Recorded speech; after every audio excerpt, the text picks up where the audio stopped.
Question de Jonathan. Comment expliquer de manière rationnelle un nombre croissant de divorces dans notre communauté, sachant que s'il y a eu un mariage, il y a eu une volonté divine de vouloir les marier? Oui, ça c'est certain. Mais il y a aussi le libre arbitre. Et il y a la trahison de la notion même du mariage à cause justement de l'ambiance non juive qui nous entoure. Ça veut dire que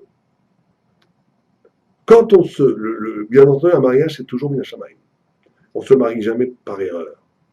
Maintenant, d'où vient le divorce? Le divorce vient du fait qu'à un moment donné, deux personnes, si vous préférez, un homme et une femme sont faits pour bâtir ensemble 10 échelons.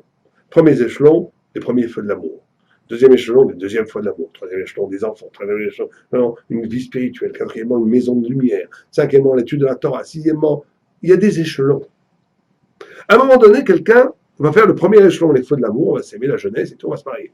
On va trouver que ça va bien, c'est super. Mais si on n'est pas capable de passer au deuxième échelon, on tourne en rond. Et à un moment donné, ça ne veut pas que les feux de l'amour soient épuisés, mais il faut passer au deuxième échelon. C'est-à-dire qu'on doit construire ensemble le deuxième niveau. Il faut comprendre que dans le rapport entre l'homme et la femme, il y a 10 marches à gravir. On n'a pas trop le temps ici dans le plan, mais il y a 10 marches à gravir, on fera peut-être un cours dessus. Et que très souvent le divorce vient du fait qu'une non-compréhension de ces marches-là, on a gravé la première marche, bon, après, on n'a plus rien, on a tout consumé, on a tout consommé, il n'y a plus rien. Donc on dit on divorce. Mais oui, on n'a pas compris que il n'y a plus rien peut-être au niveau de la première marche, mais il faut savoir ouvrir la deuxième marche. Et donc il faut la deuxième échelon qui ouvre une nouvelle perspective de renouvellement de leur relation. Et donc cette non-compréhension du avoda, du travail, du travail que le couple se doit de faire pour construire une maison de lumière divine, amène la solution de facilité. Au lieu d'ouvrir la deuxième porte, on donne un guet, on divorce chacun après, pour retomber avec une deuxième personne, pour aussi faire le premier échelon et encore divorcer, la plupart du temps. Donc, l'homme est libre. C'est pas parce que l'homme est libre, on te donne la possibilité de divorcer, à l'homme ou à la femme. Il est libre. Mais sache que cette liberté, elle est le lieu d'un échec, d'un renouvellement du contrat matrimonial entre l'homme et la femme.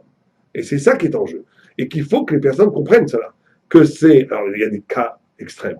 Il y a des cas où, par exemple, un des deux personnes du couple sont fous, sont parano, sont schizophrènes, sont déséquilibrés, sont pervers. Alors là, il n'y a pas d'hésitation, il faut divorcer. Parce que on peut rien faire avec ça. Mais c'est une infime minorité. C'est pas toute personne qui a un peu des problèmes, qui a un problème psychanalytique ou psychologique au point où il faut divorcer. C'est très très rare. C'est 1 sur 1000 des divorces. Mais à part ces cas extrêmes, il faut tout faire pour sauver le couple en donnant un horizon nouveau de construction au couple qui est latent, qui est chez eux, dans leur neshama, dans leur âme. Il suffit juste qu'ils soient aidés pour qu'ils comprennent quel est le deuxième échelon, ou le troisième échelon, ou le quatrième échelon qu'ils doivent bâtir ensemble.